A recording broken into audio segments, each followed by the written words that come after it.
The conversation will be led by Naomi Ishisaka, who has over two decades of experience in journalism and photography. I can imagine that many of you remember Colors Northwest, where Naomi was editor-in-chief for 8 years. I loved that magazine and miss it. Or you've seen her work in the Seattle Times, where she is a social justice columnist and assistant managing editor for diversity, inclusion, and staff development. Please welcome Naomi. Thank you so much to the YWCA, to Lou Rochelle, and particularly the POC EC for opening space for this conversation today. It's such an honor to be with you all.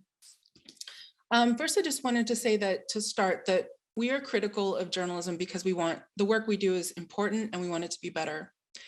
At our best, journalists shape what we know about the world around us, hold power to account, and can amplify injustices the public doesn't know about yet. But local journalism is under great threat. The rise of Google and Facebook, media consolidation, hedge fund ownership have contributed to gutting local journalism across the country and given rise to ghost papers and news deserts. Seattle has been impacted by this as well. In recent years, we've lost one daily newspaper, seen our alternative weeklies struggle and diminish, lost magazines that serve specific audiences, including the one Rochelle mentioned that I edited for many years, Colors Northwest, as well as lost online sources like the Seattle Globalist, which thoughtfully covered people of color and immigrants in our city. A 2018 UNC study showed that 1,300 communities are now news deserts with no local news coverage at all. This is bad for all of us. But a lot of what is threatening journalism and why many communities do not trust mainstream media is also self-inflicted. It's the self-inflicted part that we're going to be talking about today. For almost all of our history, US journalism has not fulfilled its promise of, quote, comforting the afflicted and afflicting the comfortable. In fact, it actively reinforced and upheld white supremacy and racism for generations. The media justified terrorism like lynchings, and then later the system of mass incarceration we have today as just two examples of many. More and more media organizations are beginning to take responsibility for their roles in perpetuating racism, including the Seattle Times. Last month, we published the first installment of a project to look back critically at our coverage. Our recent multimedia project called A1 Revisited looked at how we not only failed to accurately report on the incarceration of Japanese Americans during World War II, but apologized for the impact of our coverage. But racism still deeply permeates the media industry. Thankfully, there's now greater acknowledgement that, quote, objectivity is fundamentally subjective. But nonetheless, media is still a white-dominated industry where voices of marginalized people are too few and far between. This disparity in who reports and decides the news affects what stories are seen as worthy to tell or what's considered relatable. It affects how racial stereotypes are perpetuated, and it affects who is served by the policies and systems we create. One example of this is the coverage of missing and murdered Indigenous women and people. I wrote a few months ago how the media gave wall-to-wall coverage to Gabby Petito's disappearance, while the lives of thousands of Native women and girls who've gone missing in recent years have been ignored. According to the Justice Department, Native American women are up to 3 times as likely to experience violence, sexual assault, or stalking as any other racial group. But you would not know this from media coverage. The so-called missing white woman syndrome has life or death implications for women and girls of color. Another recent example of this is how the media reported on Ukrainian refugees and how refugees from Syria or migrants from the southern border are depicted. The differences in portrayals shape our policies and how much empathy and support we offer into which groups. But not all is grim. As you saw in the video earlier, we're fortunate to have in our region outstanding journalists of color who center the voices and concerns of marginalized people every day in their work and transform and shape our society in the process. 2 of the best are here with me today, Marcus Harrison Green and Florangela Davila. And let me tell you a little bit about them. Florangela Davila is the news director of the local NPR station KNKX, where she's transformed the newsroom and is broadening the content to look and sound more inclusive and more racially and ethnically representative of the region. Previously, she led a similar transformation at Crosscut, KCTS 9. Florangela is the former race and immigration reporter at the Seattle Times and was named as one of Seattle's most influential people by Seattle Magazine. Very well deserved. Marcus Harrison Green is the publisher of the South Seattle Emerald and a columnist with the Seattle Times. Growing up in South Seattle, he experienced firsthand the impact of one-dimensional stories on marginalized communities, which taught him the value of authentic narratives. After an unfulfilling stint in the investment world during his 20s, Marcus returned to his community with a newfound purpose of telling stories with nuance, complexity, multidimensionality, with the hope of advancing social change. This led him to become a writer and found the South Seattle Emerald. He was awarded the Seattle Human Rights Commission's Individual Human Rights Leader Award for 2020. Please welcome Florangela and Marcus. Thank you so much. Thank you for having me.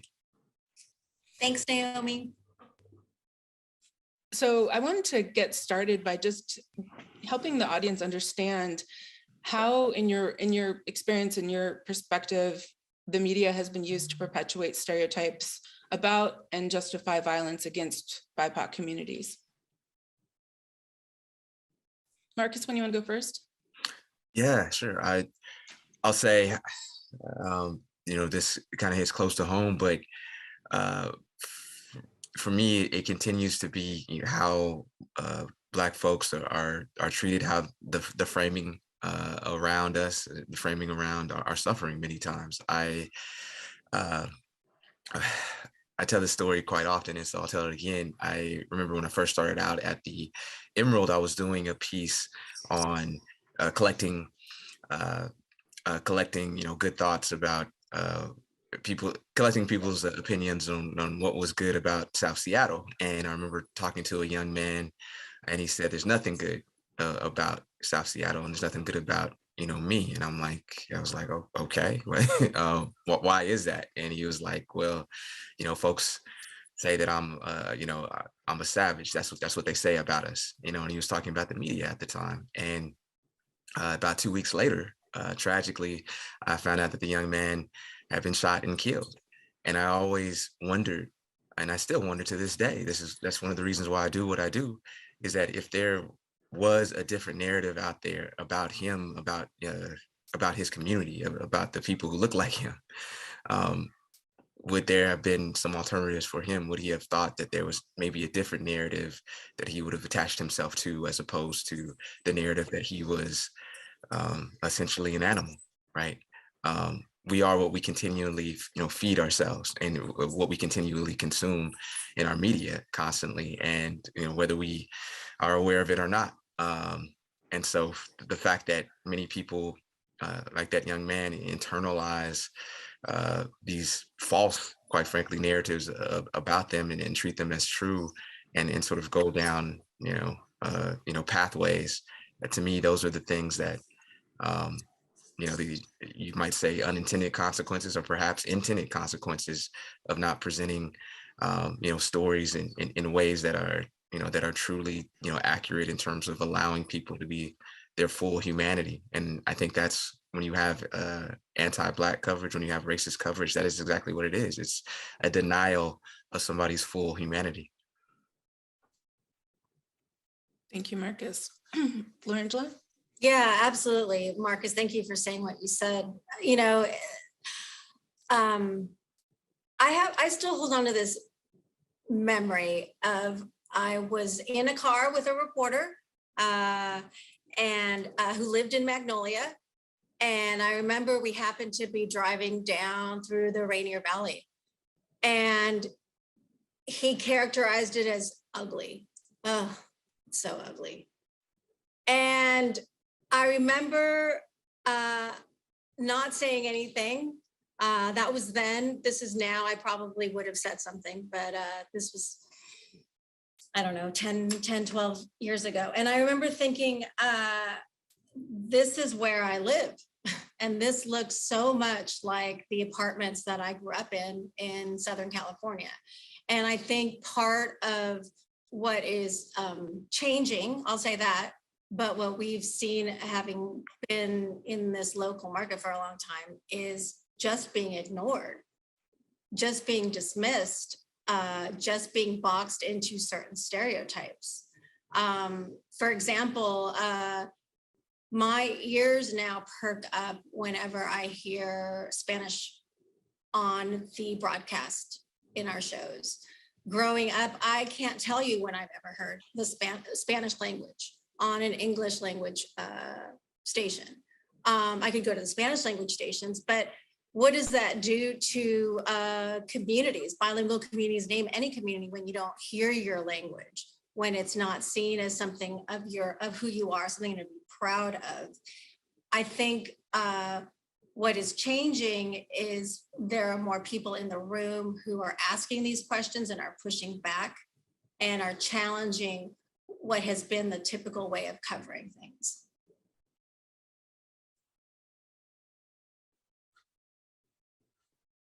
Florangela, can you talk a little bit more about how communities themselves, when they, like how that kind of attitude about Rainier Valley, for example, like manifests itself in coverage, when you kind of approach a community with that sense of like, this is not something that's desirable or has any value or worth? I know I also live in Rainier Valley, so. And yeah, I know, I think that all three of us do, which is actually a really nice common thing we have. I mean, I think what's hard is you have two almost battles that you have to do. You have to convince your editors at the time that there's value in sending us and giving us time to explore stories that may not be apparent, that may not be coming from a press release, and that may not be the typical narrative, like we're going into these communities after violence is struck. Which is oftentimes the starting point when we parachute into undercovered communities. But then the flip side is when you do go into communities, there's trust to be built, because the only time you've seen the media trucks and the reporters and people taking time and sitting in people's homes is in the aftermath of those violent situations. And I'm not saying those stories shouldn't be covered. We can talk a lot about the framing of those stories that have been passed, but those are certainly newsworthy stories that we need to be covering. But an anecdote I used to talk about a lot when I was teaching was the first snowfall in the city, and how sometimes I would see the editors assign the photographers to the top of Queen Anne because it was actually easier to get to from where the offices were located, or the editor had just left their home on Queen Anne and saw a really joyful scene of people playing in the snow, and that looked really pretty. And if you don't have people coming from other parts of town who have that same thing, I can tell you there are a lot of pretty snow scenes in Rainier Valley, or you don't have photographers who live close by who could walk over and get that photo. That is a missed opportunity. And so when communities don't see themselves holistically profiled in all different ways, which is why I'm so happy that the South Seattle Emerald exists, because it comes from a place of we see you and we want to hear your stories in all dimensions. That's how you build trust. That takes time. It's not something quick and dirty, which is often, journalism is a profession under deadlines, and we're trying to get the story right. But sometimes getting the story right, getting the right story takes time. Marcus, did you have something you wanted to add to that? I mean, just a couple of amens to Florangela, and thank you for the shout out. But yeah. To kind of follow up on that thread, what are some examples of media double standards when it comes to how communities are covered or not? And can you talk a little bit about who decides which of these stories gets attention in the media and which ones are sort of cast aside or deemed not important? Marcus, you want to start? Yeah, I think a fairly clear example for me was a shooting that happened in downtown Seattle on 2nd Avenue, I believe it was. This is maybe 3 years ago. And, there was just a avalanche of media coverage around it. There's the mayor at the time. It was going around every single business, asking people if they were okay. I think it was in our local news cycle for about 2 weeks or so. And I'm not saying that it shouldn't have been, but then you contrast that with a shooting that happened at a few years later at I believe it was a middle school game, high school, a Pee Wee League football game. And thankfully nobody was hurt, but just the fact that there there were children present and could have potentially been hurt. And the fact is that when there are, shootings of folks that are killed over in the South End, it doesn't quite get the same level, if you will, of just empathy and compassion. It seems very asymmetrical when it comes to that. I remember covering a story of a young man who I happened to go to high school with, Latrell Williams, and he was shot and killed. Nobody to this day, nobody knows exactly what happened. He was, and the news media treated him like a statistic. It was, buried, if not not mentioned at all in many places. And yet, this young man had a mother. He was a single father who was trying to raise his son on his own. And does he also not deserve the same level of dignity and grace and attention, to his case as other cases? But the fact that it happened in there, in Skyway, where, not a lot of people necessarily give a lot of coverage to normally anyhow, definitely played, I think, a huge factor in that. I'll say I've talked to young journalists at a variety of locations who say when they bring up certain things, happening in Skyway or Rainier Beach or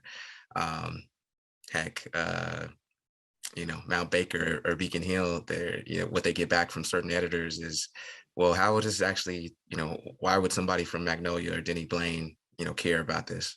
How do we, how can you write this story or convey to them, right, that this actually matters? And, I wonder how many times the reverse is true in an editorial meeting where they're saying, okay, well, how does this story actually impact and affect, and how can we make it of concern to folks in Rainier Beach and Skyway? So I'd say that's that's definitely an issue that continues in terms of sort of the asymmetry of what matters and what does not.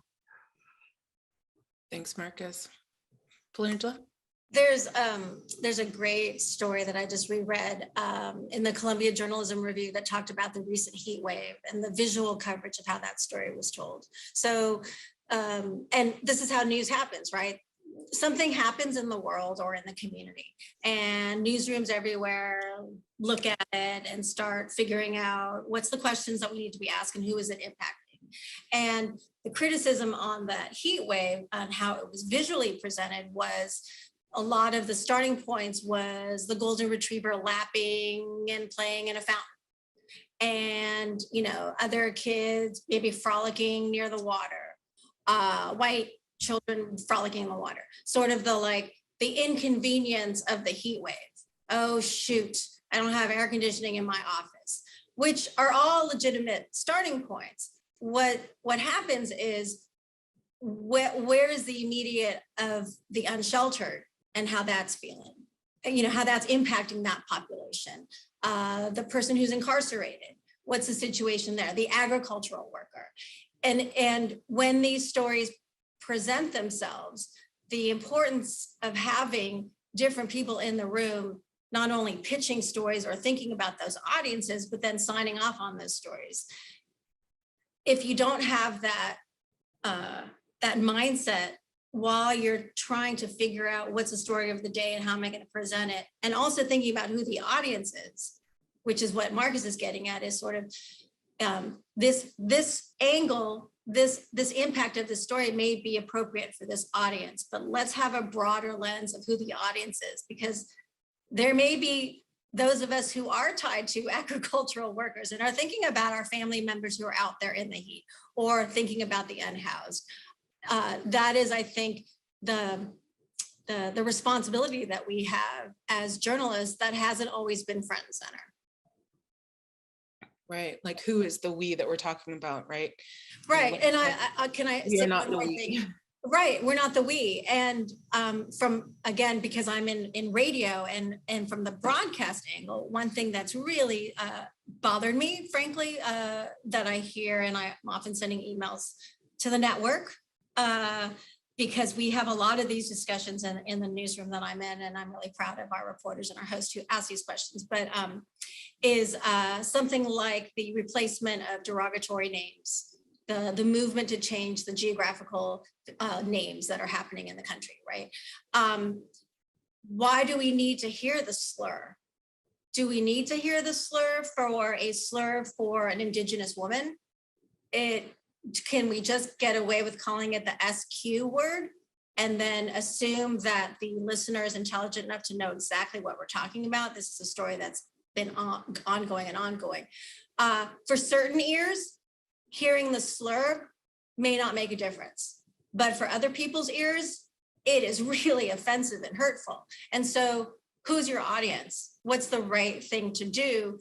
Time and time again, that's the issue that we're facing, is that, you know, it's that cringe, it's that awful, like, why do I need to stomach this? Why do I need to have to stomach this kind of framing, or stomach that this question wasn't asked, or this person wasn't represented fully, or this angle wasn't there? You know, when you say essential worker, who are you thinking about? And again, it goes back to, I think, input from your listeners and your viewers who are noticing that and maybe calling you out for not doing your job, and then also input from people around the table making the decisions. Thanks, Florangela. So shifting gears a little bit to talk about some of the challenges that exist for journalism, particularly independent journalism. What are the primary challenges as you see it facing journalism as it relates to confronting racism and covering our communities more accurately and completely? Florangela, do you want to start, since I've been starting with Marcus? Sure. I mean, I think the biggest challenge is really the complexion of newsrooms, really just having more lived experiences, a more racially diverse group of storytellers, whether they are the reporters out in the field, whether they're the editors, the photographers, copy editors, all of it. It matters. Again, the best storytelling is, especially for a general audience, you want more people who reflect the region that you're serving, the audience that you're serving. And so that's how you come up with good ideas. That's how you talk through your stories. And that's how you catch yourself after the fact that you're not missing a viewpoint. I think that's the most critical thing. I mean, and you know, Naomi, I know because you've been in the business a long time and we used to work together, this is not a new thing. We've been talking about this for a long time, that if this is the reason why you need to have more journalists of color in your newsrooms. It's as simple as, we're going to notice things that are missing. We're going to ask those questions. We can't help it because we're thinking of our family and our friends and our circles and our neighborhoods. We're thinking about our Rainier Valleys versus our Magnolias. And that's informative. And we're also ready to intersect all of those lenses on an array of subjects and beats, because that's the other challenge, is that, yes, you can have a reporter covering a certain community in the newsroom, but is that reporter also having a voice on broader issues, the biggest story of the day? Or are they themselves being marginalized into a certain section of the paper or a certain segment on a broadcast? That's kind of an afterthought. How central are they? How central is their coverage so that it is receiving maximum exposure? Yeah, and I just wanted to add, and completely agree with everything you just said. I think, you know, as we bring more journalists of color into our newsrooms, like, I don't think there's ever been a time where there's been more ways in which journalists can be harassed and threatened and otherwise targeted, and especially journalists of color. And I think as we bring those more folks, as we should, we have to figure out ways in which we can make it so that it's not a terrible, toxic experience for them as well, right? And I think we haven't really cracked the code on that. We're still working on trying to attack that, but I think it's going to be very, very hard. Right. Oh, and I would say, and also acknowledging that you don't have one Latina reporter who represents the entire community, is that there's people are multidimensional, people have different backgrounds. You could have 5 Latinas in a newsroom and you're still not doing enough, because everybody comes from a different place and a different class and a different background. And that's also some of the work that we need to do as leaders in the industry. Yeah. Marcus? Yeah, I just only, well, one, I would just second every single thing that both of you said. I would say also just making sure that when the folks are in those newsrooms, that they're actually, as Florangela said, actually empowered to do something. I mean, it doesn't matter how many folks you have sort of in the, the more menial roles, but do you have, folks of color in upper management? Do you have folks at the executive editor position level? And do they actually have legitimate power? Or are they just being tokenized, right? I mean, there's that whole, there's been a whole kerfuffle around the New York Times editor that they went from a Black man in Dean Bouquet, who I know had his faults, as we all do, to sort of the, back to what has been sort of standard in the media industry. We have, I think one poll that I saw, it said it's 82% white and 63% male. How can you at all ever hope to, build trust within a community when, the people who are the liaisons, if you will, and mediators for what, is told about a community, don't share a life experience, don't share complexion, and many times, don't share the same levels of understandings within a community. And so I think one of the harder parts too is trying to build a pipeline for folks into journalism, right? I was talking to somebody the other day, and they were asking advice. They'll be graduating from high school soon, and they said they would love to be a journalist, but why in the world would they actually want to major in journalism at the University of Washington or SU or elsewhere? They get a 4-year degree, going into debt $30,000 to $40,000 or more, for a position that may or may not exist when they get out. And so why not go into something else, especially being from a place like South Seattle, that why not go into another major or another industry that they know can actually make money? And so I think we also have to solve that problem as well. How do we get folks, in the door who, who maybe, don't have necessarily a traditional, haven't followed a traditional pathway, if you will, into journalism, and how do we create opportunities for them? And how do we make it, entering into this industry much more accessible for folks? That's such a great point, Marcus. I think that cost benefit calculation is so real for so many people, and we've kind of overvalued some things and way undervalued other things. Whereas a person's experience, and their perspective is valuable enough. So I want to move on, ask how you think the media could be used to disrupt racism, and what you think is the road to change, and then what you do in your role to kind of, bend that arc. Marcus, why don't you start? Okay, I was going to have Florangela go, since I went the first 2 times first. I was trying to be equitable here, since it's all about equity, but but no. I think, one of the things that the media can simply do is to tell the truth, right? To tell the truth and not have sort of this false binary, right? That where it's well, I got to hear also from this other side or whatever. And when it comes to, does racism actually exist? And I mean, I think we can call things what they are. And I think one of the hardest things about media journalism as a business, I'll say, is that, right, it's always going to be more lucrative to tell people what they want to hear versus telling people what they need to hear. And I think that's one of the reasons, quite frankly, that I did found the South Seattle Emerald as a nonprofit as opposed to a for-profit business, so that it could be more mission driven, so that it could continue to sort of align with the values that we have, which is just trying to shine a light on society, to go to where the darkness is and to reveal the light.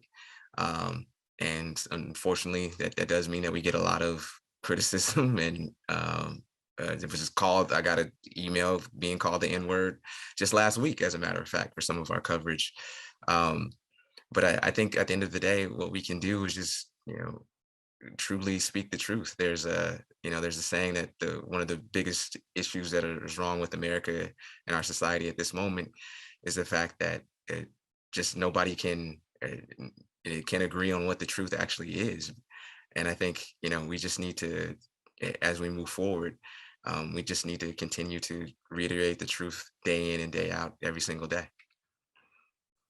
Thanks, Marcus. Florangela? Yeah, my turn to say amen, Marcus. I mean, I think, there is so much contention over the differences that we have among us. And while that is true, I think it's our responsibility to lean in and explain who people are fully, and give people a better sense of the life that people are living and the struggles that they're facing and the systems that they are faced with and the racism that is happening. I think, more accountability journalism. I think that's also the power of investigative work, because sometimes it takes a lot of stories to be presented to a listener or a viewer who refuses to acknowledge that there's systems in place that are racist. But it's hard to ignore if you have a lot of the facts and you're showing trends and you're presenting the data and you're just putting it out there and saying, why is this happening to this person versus this person over this many years? And I think those stories take time and they take resources, but they are deserving, and that's how I think you just keep doing it, and you don't get tired, and you have a support system around the journalists too, because it's going to be hard and infuriating, and also you will be faced with attacks. And I'm sorry to hear, Marcus, that what you were just called last week, and I'm sure we could spend a lot of time revisiting some of the ugliness that all three of us have had in our roles as journalists covering stories. But I will also say that it's important for listeners and viewers and audiences, when you see work that you like and that you think is valuable, to acknowledge that in an email to your reporter's boss, in a membership, in a subscription, all those ways, because that really matters. And that is how you can buoy us and support the work that's being done. That's such a great point, Flora. And I think people don't realize what an impact those kinds of comments have in those emails. I think people think, oh, nobody really cares what I think, but people really do. And for every one of those that we get, there's probably about 50, at least in my case, there's like 50 that are like, I'm canceling my subscription because of you. So it's really helpful to hear to hear that sort of positive reinforcement, which segues really well into my last question before we go into the Q&A. And we've already gotten some great questions from the audience, but if you have them that you want to ask, now's the time. So the last question we had before we go to the audience questions was, how can the public or our audience here support community media and help to ensure that our media covers our communities more accurately and thoroughly? Either one of you can start. Yeah, I was just going to say. I'm sorry. I was just going to say support local journalism. Help fund it. Pay for it. Pay for it through email. Pay for it through retweeting a tweet and acknowledging why you liked a story. Join in an event and support and help publicize that. But really, I cannot underscore enough what power a single email from a listener or a reader has in our organization. And I know it matters in every organization I've ever worked. Those positive emails mean a lot. It doesn't matter if the person is a longtime leadership circle member or the casual listener who happens to listen. It means a lot. And it's also just good for our own psyches that we're doing something right, and that we're valued. Yeah, you're here. I would also say just any financial support that you can give to organizations like K and KX, the South Seattle Emerald, Converge, wherever, there's a huge resource gap between organizations like ours that, I feel are trying to do great work, and an organization like, let's say, the Sinclairs of the world, who have a different tact. And so I think the more that we can close that resource gap, the better. And it boils down at the end of the day to finances. Yeah, and I would just throw in too, and I completely agree with both of you that, there's so many entities that I don't agree with 100% of the things that they write or say, but I support them with my dollars and my retweets, because I know that having their eyes on our city, having their perspective on what's going on in our government is beneficial to me as a reader. The more eyes looking at what our city council or mayor are doing is better for all of us. That the people that are going to be the happiest if there was no local journalism are the people that we're trying to hold accountable. And I think it's really important that sometimes people say, well, I didn't like what this person wrote, so I'm not going to support them anymore. And my thing is, yeah, you can vote with your dollars, but I want to see that entity. I want to see all the media entities survive. Like, I want to see them all thriving and healthy and doing what they do, whether or not I agree with them 100% or not all the time. So can I add one thing? Yeah. Because I'm wondering if it's probably going to sound very truthful to you, is also you might not like what we're reporting, but don't start out with the hate, because that just turns into a shouting match, and every journalist I know is trying. So instead of saying, I don't understand why you did that, maybe the better question is, please explain. Instead of like, I don't like it, I don't understand why you did something.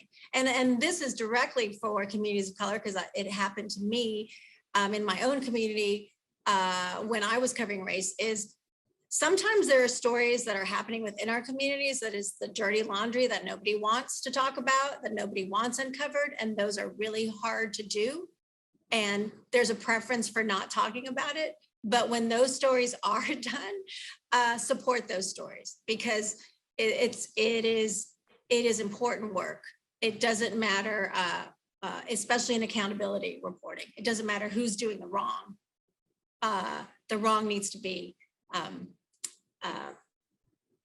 acknowledged and reported on.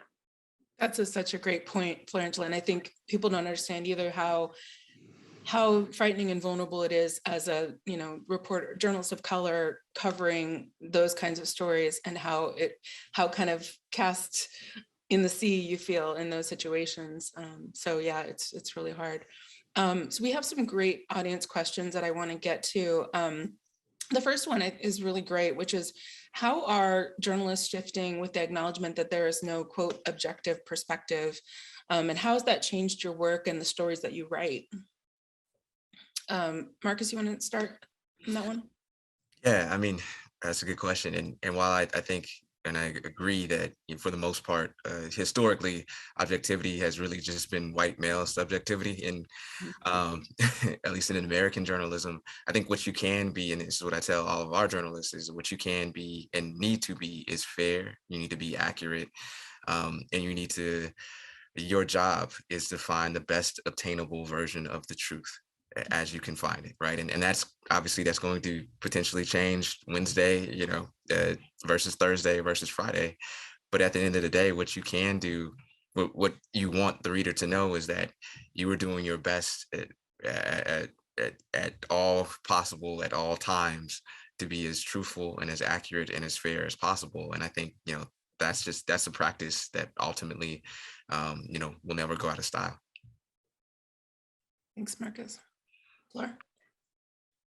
Yeah, and I guess I would say, we're fortunate, our medium is fortunate that we get to carry conversations with people. And that is a different type of storytelling, but it adds to the context and the knowledge that straight ahead, and I say straight ahead because it's a news story, something that's happening, legislation, and you present it and you acknowledge who's for it and who's against it. but a second or third take could be a deeper dive in a conversation about the impact legislation could have. And that may not need the equal weight of 2.5 minutes of this person's perspective and 2.5 minutes of that person's perspective. And if it is if it is a thoughtful conversation, if the questions are multidimensional, it can be a very good, worthwhile story for a person, regardless of their viewpoint. And you follow that with another conversation, maybe on a different day. But not every story needs to have every side in it to be a valuable and journalistically correct presentation of the news and information. Thanks, Fleur. Marcus. As I feared, we have way more questions than we have time, and they're really good. So I wish we could have another hour, but we don't. But why don't we just finish with this question about local journalism? Is local journalism a more reliable source than national journalism? Yes, I would say, I mean, if you want to know what's happening in your community, yes. And that is why I think all of us are champions of our profession and are stubborn and we won't leave and we're just dogged and trying to make it better, is because there are so many communities that don't have daily journalism and they don't have accountability reporting. And that means that people are suffering or are not getting their voices heard. And so I think all of us care about what's happening in our neighborhood and in our community. And so, yes, local journalism in that sense it's also, a notion of the people who are putting that product together, the way we're putting our newscast together, we're thinking about you and why this national story may matter to you locally. So we're with you. We have a common starting point. So in that sense, that is why I think you need to subscribe to the Seattle Times. You need to listen to KNKX. You need to support the South Seattle Emeralds, because the starting point is the same: is we are here, we are with you. We want you to be informed and well-rounded individuals. Marcus? Florangela dropped the mic. I don't, other than saying yes, I absolutely agree. I mean, I think the more proximate you are to something, right? I think the more trustworthy you're more likely to be. And just the fact that you have that local journalists, for the most part, have a vested interest, in their communities. They want to see, their communities improved and advanced, and, hopefully tell a very accurate and authentic story, because they know that, that they have to be accountable to the community that they serve, versus a national journalist potentially who's parachuting in and not to be, seen or heard from again. So. Yep, I completely agree. And you can kind of tell when you read some of these national stories about Seattle and you're like, wait, they put Bellevue where? Like, but it's because if you're not from here, it does not say only people from here can write good journalism about this area, but it definitely helps to have eyes and ears on the ground and people that know the region. Thank you so much, Florangela and Marcus. You were amazing, as we fully expected. And I've got to turn it back over to Lee Rochelle, but thank you so much for sharing your insights and knowledge and being a champion for local journalism, because we absolutely need it. So thank you. Thank you as well, Naomi. Thanks, Naomi. Thanks, Marcus. Thank you.